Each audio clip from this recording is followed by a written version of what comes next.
Tonight, we are here in Tel Aviv, where there is cautious optimism as talks begin to end the war in Gaza. I think Hamas has been agreeing to things. The push to reach a final agreement on the U.S. peace plan. Do you feel like this is about to end, that he's about to come home? The excruciating wait for the family of one hostage believed to be alive and the desperately needed aid piled up just inside the Strip. This is the closest that CBC, that we've been allowed inside Gaza. The tightly controlled access after nearly 2 years of war. And Canada's Prime Minister is in Washington tonight, arriving ahead of his second Oval Office meeting with President Trump. The Prime Minister is going to go in there and do a great job. Why sources say some relief for steel could be on the table. Alberta teachers on strike. Some 700,000 kids with no school. We're going to survival mode, I guess. The scramble for parents as both sides dig in.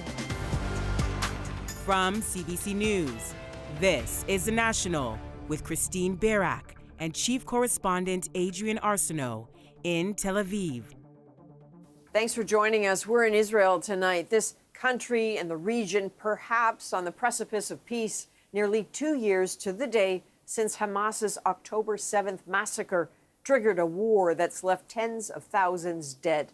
Everything hinging on talks happening south of here in the Egyptian town of Sharm el-Sheikh. Teams from Israel and Hamas are there speaking indirectly. Donald Trump urged the two sides to, quote, move fast on his 20-point peace plan or risk massive bloodshed. But on progress, officials are pretty tight-lipped. The potential gap's significant. And as Sasha Petrusek shows us, while Israel says it's been limiting its forces to defensive operations, so far there is no ceasefire. Plumes of smoke rise above a shattered Gaza City. Israel continuing to pound targets despite Donald Trump's calls to stop. Israel says its troops are just defending themselves. Health officials in Gaza say at least 19 more people were killed, adding to the toll of more than 67,000. This from a 2-year war that may finally be close to an end, after both sides appeared to endorse an ambitious 20-point peace plan advanced by Washington. Glad you're so excited to see me today. The president wants to see a ceasefire. He wants to see the hostages released. In the Egyptian resort town of Sharm el-Sheikh, the two sides are speaking through mediators. They're focused on the first phase of the plan, a ceasefire, giving Hamas 72 hours to release the 48 remaining hostages, 20 of whom are believed to be still alive.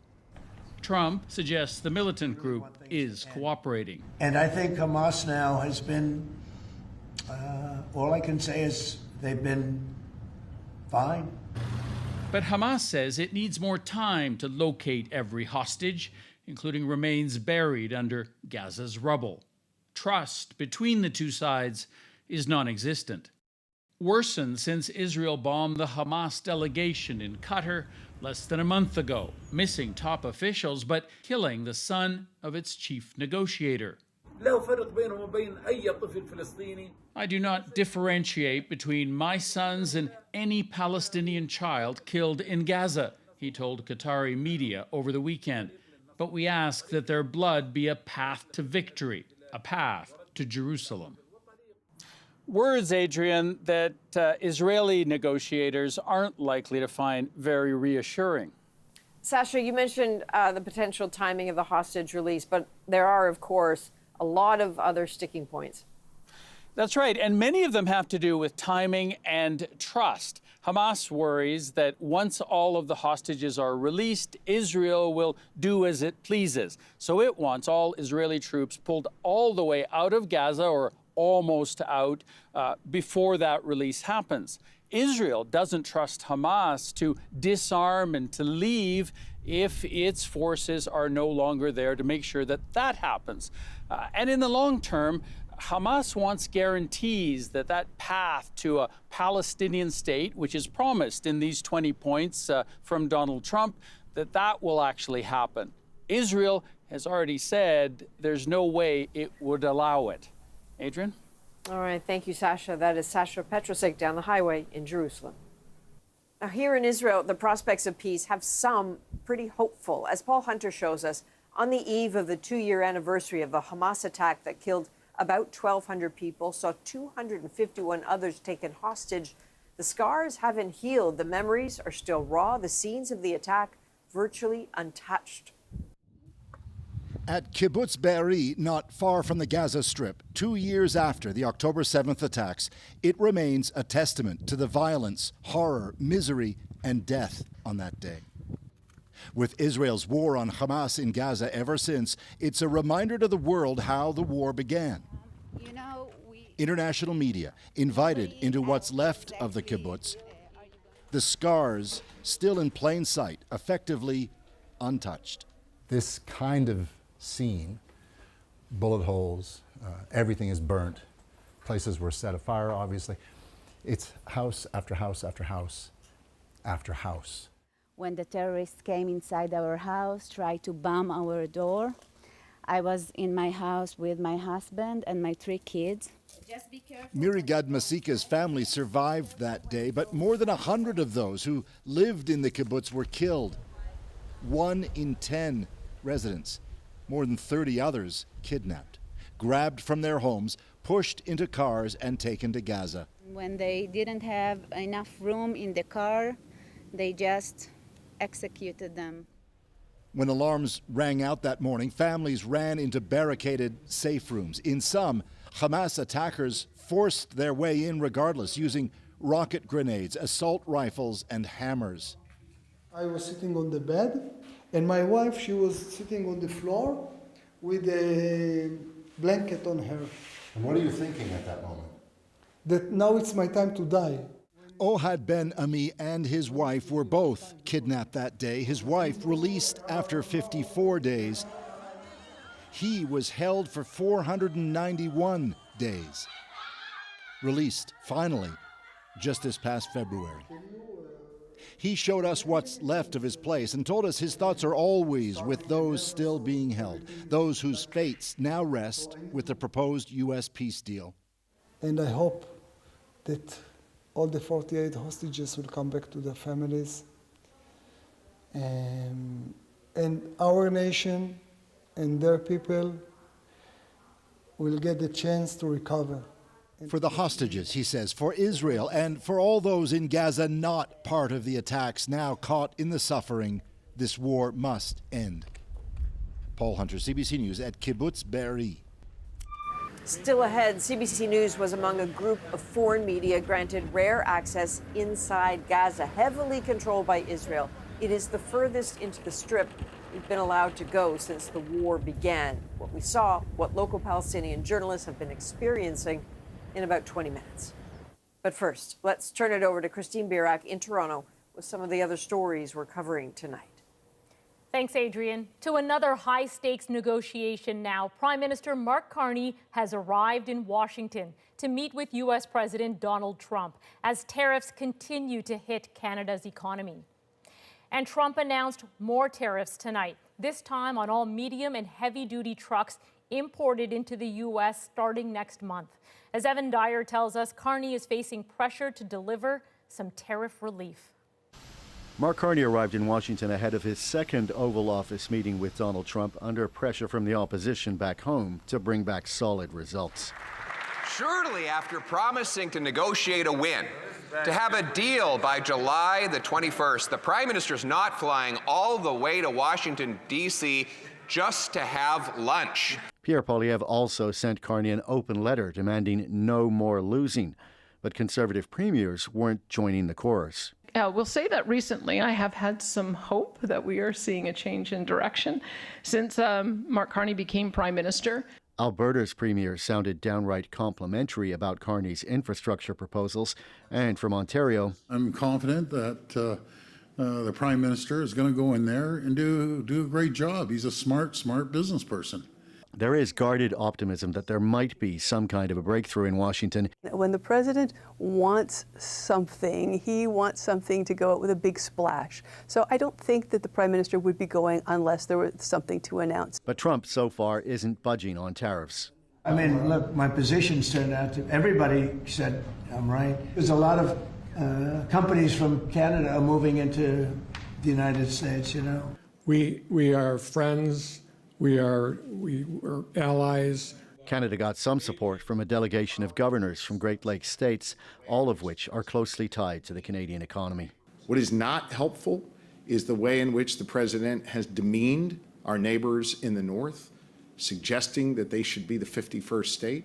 I respect Canadian sovereignty. The Liberal government has tried not to raise expectations around this trip, but there's no doubt that Carney would like to emerge with some kind of relief for Canadian industries struggling with tariffs, even if it falls short of the grand bargain he's ultimately hoping for.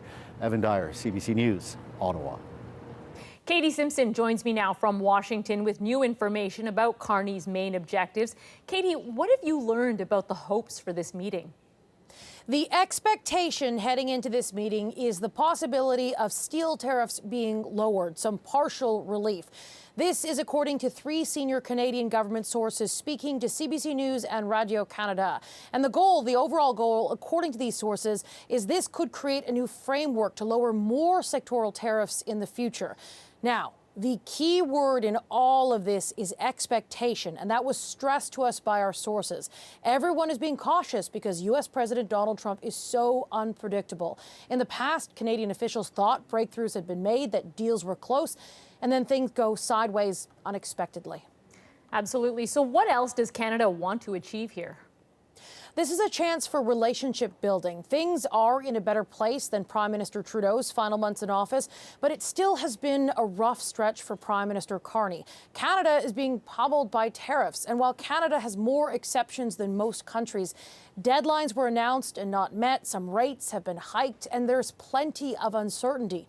There was a moment this summer when Trump really deeply lashed out at Canada over the proposed digital services tax, the one that Ottawa dropped following those complaints.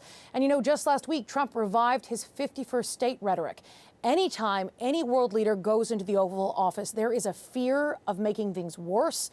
That, of course, is something Carney will want to avoid at all costs. All right, thanks for this, Katie. Katie Simpson in Washington. National Guard members are expected to arrive in Chicago as early as tonight. And Trump threatened to invoke the Insurrection Act to bypass court rulings blocking him from sending more troops to other cities he claims are ravaged by crime. Courts were holding us up, or governors or mayors were holding us up. Sure, I do that. I mean, I want to make sure that people aren't killed. State and local officials are calling Trump's actions an abuse of power. Illinois officials are suing the president, and a federal judge has blocked troops from being deployed to Portland, Oregon. The Insurrection Act is a law from the 1800s that grants the president emergency powers to deploy troops on U.S. soil. A bill intended to secure Canada's border and satisfy Donald Trump is being scrapped. CBC News has learned the federal government will introduce a new border bill after the original legislation raised privacy concerns. Bill C-2 expanded powers for law enforcement, including the ability to search Canada Post mail and access online data more easily. All of the opposition parties raised concerns. The new bill is expected to contain many of the same elements, but with controversial measures removed. Hundreds of thousands of Alberta students are out of school after teachers across the province walked off the job. Julia Wong shows us how families are coping with a strike that many fear could drag on. Across Alberta, schools are empty. For the first time, all 51,000 teachers in the province are on strike. More than 700,000 students in limbo. Parents of young students now scrambling. We're going to survival mode, I guess. It's difficult because we both work and we have grandparents, but they're not always able to take care of our kids. The group representing school boards and the province offered a 12% raise over 4 years and a promise to add 3,000 new teachers and 1,500 new educational assistants by 2028. Teachers rejected it. Today is not a day that any of us wanted. The union wants smaller classroom sizes, more support for students with complexities, and better wages. We're in a crisis right now with what's happening in our schools, and teachers are taking this stand not only for themselves now, but as I said, for future generations of students and teachers as well. Working conditions are unsustainable, says this Calgary teacher. It is beyond unacceptable what I've seen in my classroom of 41 kids in each class. I can't do my job to the best of my own ability. Alberta's premier says the province is prepared to return to the table. We've asked them to call off the strike and to come back to negotiating. We don't think we're that far apart. We think our wage offer is very fair. The union was then served with a lockout notice set to start Thursday. For this family, even their young son understands the impact. I always hate going to school, but then when you take it away, it just feels like so much different. The Alberta government is offering parents $30 a day for students 12 and under for as long as the strike lasts. But until it's over, it's Alberta students who are caught in the middle. Julia Wong, CBC News, Edmonton. Police in Longueuil, Quebec are going door to door in search of the person who left a newborn baby on a doorstep. Authorities say someone rang a doorbell in this neighborhood around 11 p.m. Sunday, then fled. A baby boy was found in a blanket with his umbilical cord still attached. It's believed he was born at 34 weeks. He was taken to hospital and is in good health. A rescue mission is underway on Mount Everest. At least 200 climbers are stranded by a blizzard. It happened during a busy holiday week. John Hernandez shows us the conditions and the dangers. A highway of hikers trekking through unseasonal and dangerous conditions. A sudden blizzard on the slopes of Everest packed with hikers during China's Golden Week holiday. Chinese state media reports hundreds of people were caught in the storm on the Tibetan side of the mountain over the weekend. Local villagers, with the help of horses and oxen, led a rescue effort. As of Monday morning, a reported 350 people made it to a nearby village. Hiker Dong Shuchong told BBC News his group of 20 reached 4,600 meters before they had to retreat, the frigid onslaught seemingly coming out of nowhere. 200 people were still waiting to be rescued as of nightfall Monday. Rescue teams coming from the lowland working their way up. The challenge for them is going to be punching their way through the fresh snow on the roads. Everything about Everest is next level. Unmanageable risk. This BC mountaineer who summited the peak during one of its deadliest years says conditions can change in an instant. And that's why I say I would never go back, because if you're in the wrong place at the wrong time, that's it. I mean, our first day into base camp, they hauled us into the main tent and they said, yeah, 3 people died in the icefall that day. And researchers say climate change could be making these severe, even deadly weather events more frequent. It definitely seems like there's a trend towards more intense precipitation events and more heavy precipitation events, especially outside the monsoon. An unforgiving mountain that shows no mercy to the growing number of people who try to scale its peaks. John Hernandez, CBC News, Vancouver. The use of Canadian technology is being tied to deadly U.S. strikes on boats from Venezuela. International legal experts could make the argument that Canada is implicit. CBC News investigates the origin of the devices. Big players in the fitness industry are turning to artificial intelligence. It's like having an AI-powered personal trainer in your house for a fraction of the price. The potential benefits for your workout and the limitations. Plus, a family farm gets a delivery from space. What is this piece of equipment in the middle of our crop?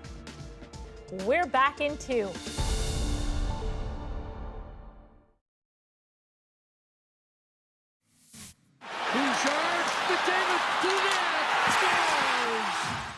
Edmonton Oilers superstar Connor McDavid is staying put, inking a $25 million 2-year contract extension and ending speculation about his potential departure. After 10 seasons with the Oilers, he was set to hit free agency at the end of this season. Peloton is betting big on new technology powered by AI. The pricey equipment now offers personalized workouts and real-time feedback. Nisha Patel looks at whether it could be enough to get the company out of its post-pandemic sales slump. Starting right with some bicep curls. Lately, almost everything is getting an AI upgrade, even your workout. Exhale on the up. Good. Peloton's latest equipment has added voice control. Okay, Peloton, increase the weight. And an AI-powered camera that tracks movement and offers real-time personalized feedback. Try to go a bit lower if you can. If you're doing, say, a push-up and your back is arched too high, we can detect that, tell you like, hey, lower, get it all straightened out. Peloton is trying to draw in new customers. After peaking during the pandemic, the company's stock has tumbled 90% as people return to the gym. It's like having an AI-powered personal trainer in your house for a fraction of the price.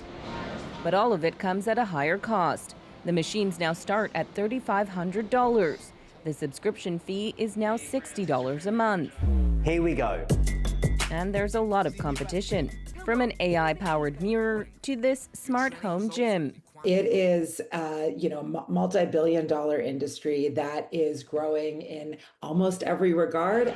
These shoppers are willing to give it a try. If there is anyone, even if it's AI, that can help you, I think, why not? I think I'd rather have a trainer that's a person. This Toronto gym, though, is keeping things simple and low-tech. One of the limitations of AI is that you're primarily going to be getting verbal cues, which can be great for some people. For others, though, they need more than that. They'll need someone to actually position them. Just grab onto the bar. Personal trainer Carlos Salati is confident many will still come to work out in person. It's putting out a hard effort amongst other people who are doing the same.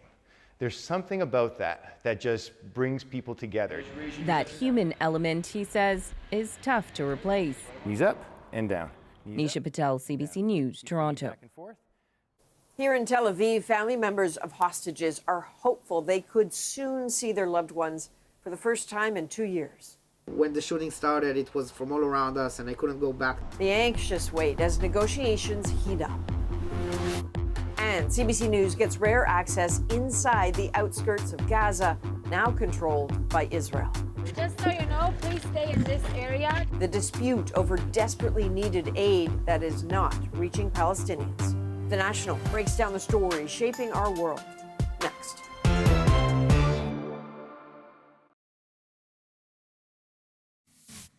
In Tel Aviv, where we are tonight, the banners for the missing hostages, the weight of the war, all remain unchanged. But for the first time in nearly 2 years, there is also a hint of hope that peace might be possible. And barely 70 kilometers south of here, Gaza is still stalked by hunger and battered by continued airstrikes. Just months after the war started, Ottawa launched a program to get Palestinian civilians out of there to reunite with their families in Canada. Rafi Boudjikanian now on how, for many, that program has gotten them nowhere. When Mona Alatbash wants to speak to her family in Canada, she must cross through a war zone to find a place with Wi-Fi.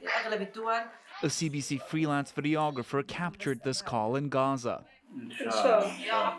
Her hope, Mona says, is to travel to Canada, be with her sister, whom we met in Cobourg, Ontario moments after that call.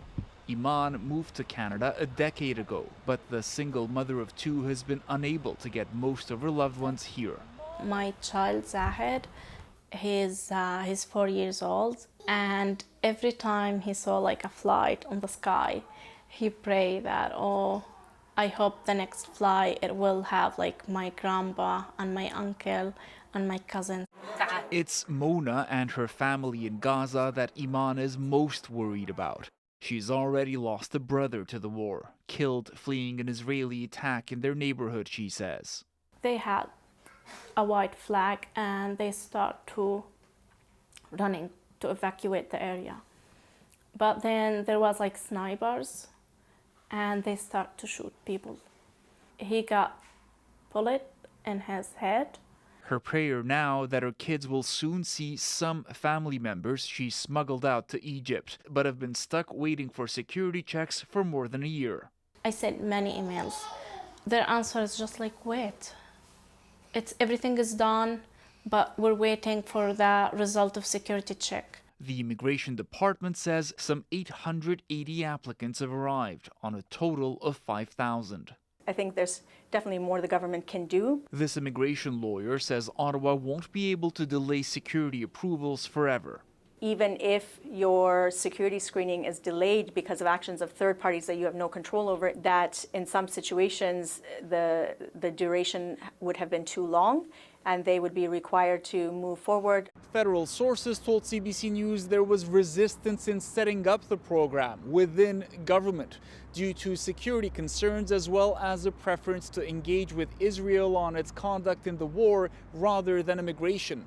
The Immigration Department says it continues to advocate with every local authority for the safety of people in Gaza.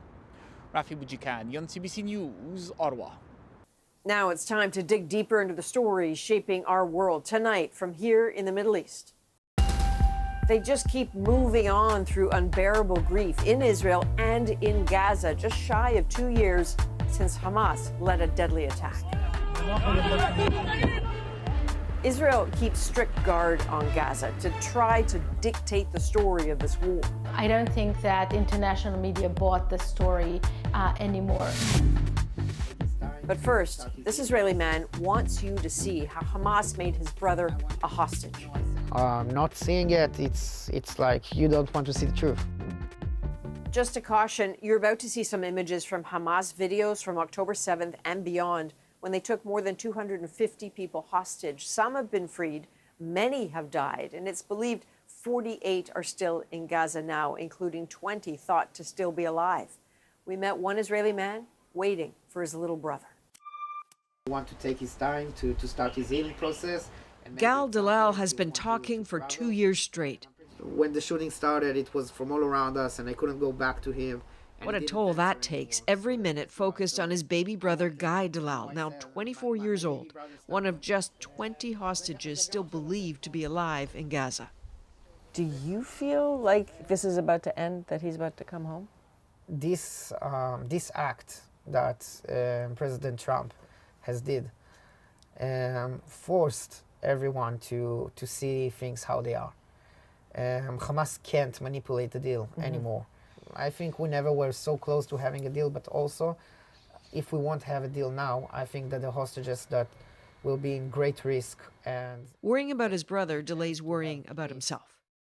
That's the two of them at the Nova Music Festival at 6:15 a.m. October 7th, 2023. Minutes later, Hamas attacked. The brothers ended up in 2 cars. Where exactly were you the last time you saw him there? We got stuck in different parts of the traffic, and when the shooting started, they came from all around us, and I couldn't go back to him, and I couldn't find him, and he didn't even answer me, and that's So me and him were separated pretty early in the morning after the alarms went off. Gal took off running. A stranger happened to take this photo at around 9 a.m. That's Gal and his horrified friends. From above, you could see where we left our cars bringing up smoke. So this is where we left our cars, and we ran down, and then they shot RPGs on us, you see? So you could see the smoke. They were so close. Yeah. Our luck was that they couldn't go down the Wadi with their cars. Like thousands of others, Gal ran for hours. Only when he was safe did his family tell him Guy had been taken by Hamas along with Eviatar David, the 2 young men, friends since they were little kids. The last glimpse the families had was from a video shot by Hamas. Even if you don't know him, seeing someone frightened so much, don't understand what happened to him, how it happened to him. He was so frightened and confused. That was just, unbelievable for me, not just to watch it, but to really understand that it's really going on. That's what happened. So began a 2-year horror. The push from the hostage families in Israel is wrenching and relentless. They talk of it all the time. Wonder if the rest of the world understands the agony of the wait and the cruelty of watching hope get snatched away. Just as it was the last time hostages were freed in February. These pictures shot by Hamas, including this photo of Guy and Eviatar. In this video, we can see Guy and Eviatar sitting in a van, watching their best friends being released. And they were forced to watch the hostages that being released on that day. And then they were taken back to the tunnels where they stayed for 10 months before the video.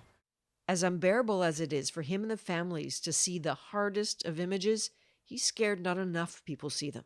You want people to see it, right? Or do you not want people to see it? Of course I want it. I mean, not seeing it, it's like you don't want to see the truth. 2 years of trying to save his brother has him rethinking what he believes in. And I always believed in peace. And yet, I still know for sure that no hostage would have returned without putting the military pressure. The diplomatic pressure that Israel can put on Hamas is very limited. How to end this without more death is what the promise of talks in Egypt are all about. Every hope left is riding on them. What happened October 7th was so very personal in a country this size. Everyone seems to know someone kidnapped, killed, injured, or just broken. And you see those stories everywhere here. What you see very little of is the horror inside Gaza. In Israel, there are lots of reasons for that. Sasha Petrusik went looking for answers and went into the Strip itself.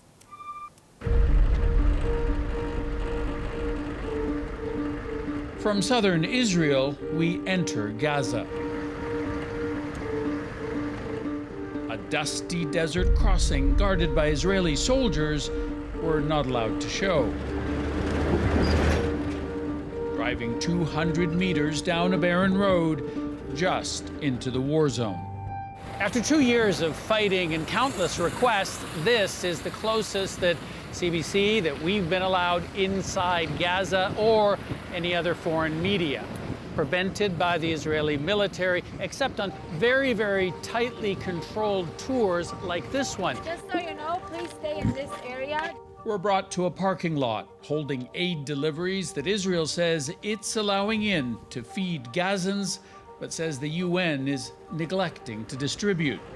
Israel's case is made by a spokesman who can't be named. This aid are waiting for the UN. I can tell you that, but this is just waiting for them. But that's a process made difficult by Israeli restrictions, says the UN. It's not because we are sitting around drinking tea and waiting for someone to tell us that we're not doing our job. It's because we are facing massive obstacles and obstruction, and access is our biggest challenge. Access is the media's challenge too. Israel says Gaza's too dangerous for outside journalists to be allowed in freely, and a security risk for soldiers. Normally, that's something journalists decide for themselves in conflicts, and it hasn't been Israel's policy in previous Gaza wars. This time, the world's been left with few independent witnesses, many questions. Are tens of thousands of civilians dying, as Hamas officials say, and Israel questions? Are Palestinians really starving, as UN experts and NGOs say? Israel denies any famine. We are forgotten. Nobody sees us, says Abdullah Al-Komi. Local journalists have become the eyes and ears for most media organizations, including CBC. Ghada Al-Kurd has filed stories for BBC, Der Spiegel, and others. And we want to show the world what's really going on. And for me personally, actually, it's something inside me. I want to tell the truth. But that must be really tough. I mean, seeing that happen to people and places that you know. We don't have the time to cry. We are losing relatives, friends, colleagues. It's been dangerous for Palestinian reporters too. More than 200 have died since the war began, making this the deadliest conflict for journalists ever, according to media groups. Israel says some are targeted because they belong to Hamas, usually without providing any evidence. But colleagues call it intimidation. We know that this is a threatening message for the other journalists to stop covering here. because this army get angry from any voice come out from Gaza Strip. Israel's media hasn't been paying much attention to those Gaza voices, often avoiding coverage of events there or focusing on official government versions. And polls suggest that's how Israelis like it, with a clear majority saying there's no need to present a broader picture. They wanted to create, this combination of news with comfort to the public. Tehila Schwartz-Altschuler is a media policy expert at the Israel Democracy Institute. She says Israel's strategy of limiting access for foreign media has backfired. Israel thought that it would go to the international media and tell them, believe us, we are going to tell you what is actually happening there. And after the first lie or the second lie or the third inaccuracy, I don't think that international media bought the story anymore. Israel seems to have lost the public relations war and the sympathy of many, not just young people who march in protest from Madrid to Montreal, but world leaders who now scold Israel and recognize Palestine. Sasha, I have to say that what people back home may find a bit striking is that it actually isn't easy to be confronted by pictures from Gaza here in Israel. You don't see many, if any, on televisions. Al Jazeera is not allowed to work here anymore. And there's a sense you get that it really is out of sight, out of mind for many Israelis. That's right. I spoke to one journalist the other day who said that Canadians probably have a better sense of what's going on in Gaza than most people here in Israel. And in fact, when you talk to them, people here don't really understand or haven't internalized why it is that so many people are out on the streets protesting, why it is that the rest of the world is so angry, and why countries like Canada or Britain or France, who they consider to be unshakable friends, are suddenly apparently turning against Israel and supporting this Palestinian state. And many of the people that I've spoken to, journalists, editors, and experts, have said that they trace it back to this idea that Israelis just don't know what's happening inside Gaza, and that maybe if they did, more of them would be outraged, perhaps the way some people in the rest of the world are. Okay. Thanks again, Sasha. That's Sasha Petrosek in Jerusalem. That's it for us here in Tel Aviv tonight. We'll be back tomorrow with more special coverage. Until then, it's over to Christine in Toronto. Thanks, Adrian. Just ahead, the U.S. strikes on alleged Venezuelan drug boats. It basically amounts to the President of the United States handing out a license to kill. We investigate the Canadian connection.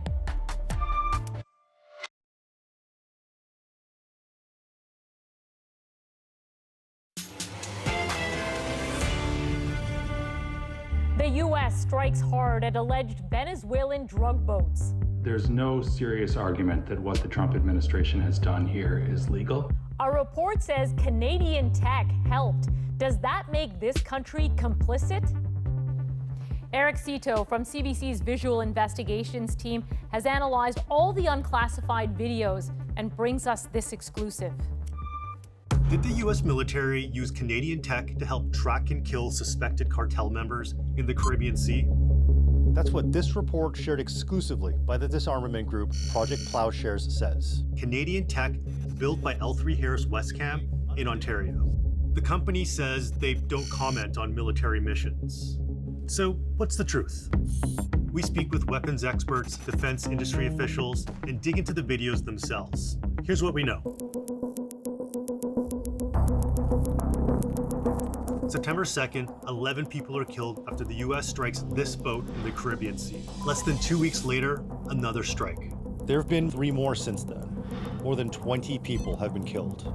On the boat, you had massive amounts of drugs coming into our country to kill a lot of people. The White House says these deadly strikes are fully consistent with the law of armed conflict because these cartels are now designated terrorist organizations and members are unlawful combatants. But many legal experts say these strikes could be summary killings, disproportionate lethal force, and extrajudicial executions. Were these strikes against these Venezuelan vessels legal?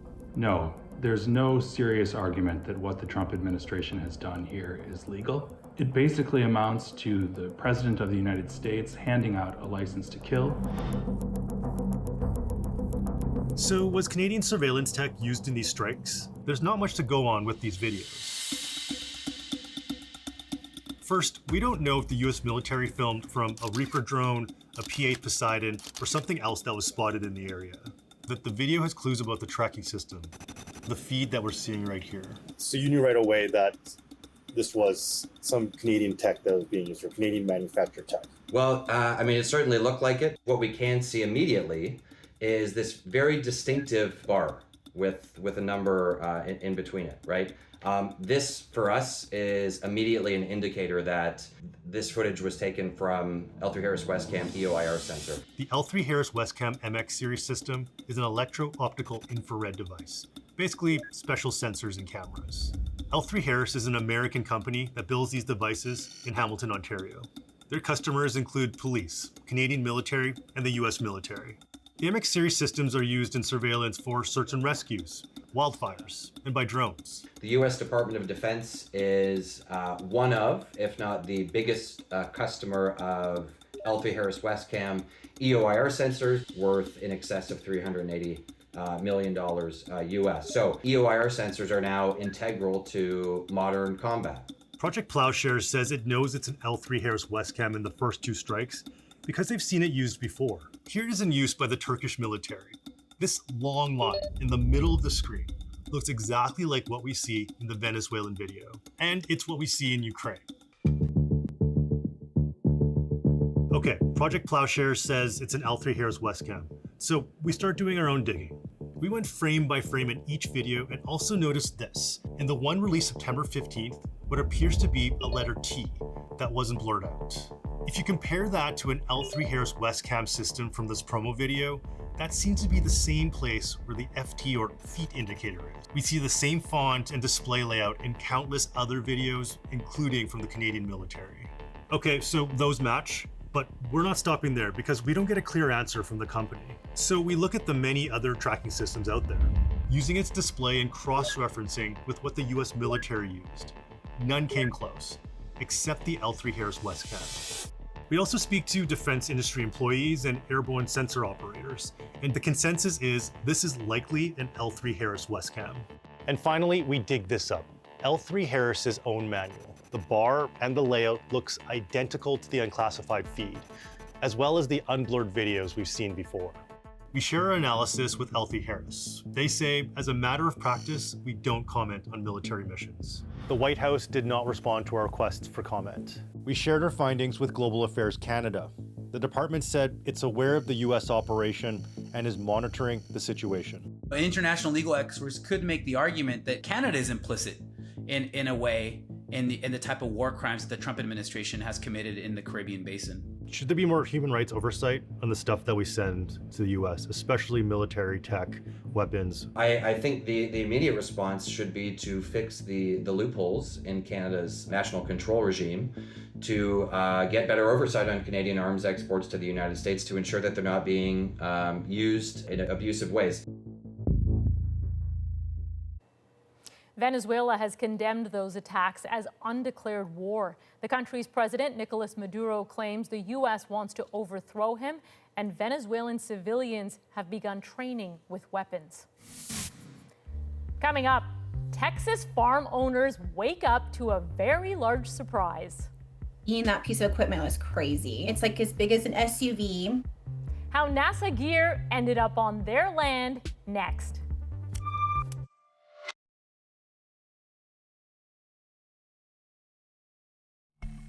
This is Ann Walter standing in front of NASA space equipment that landed in the middle of her neighbor's farmland in Crest, Texas.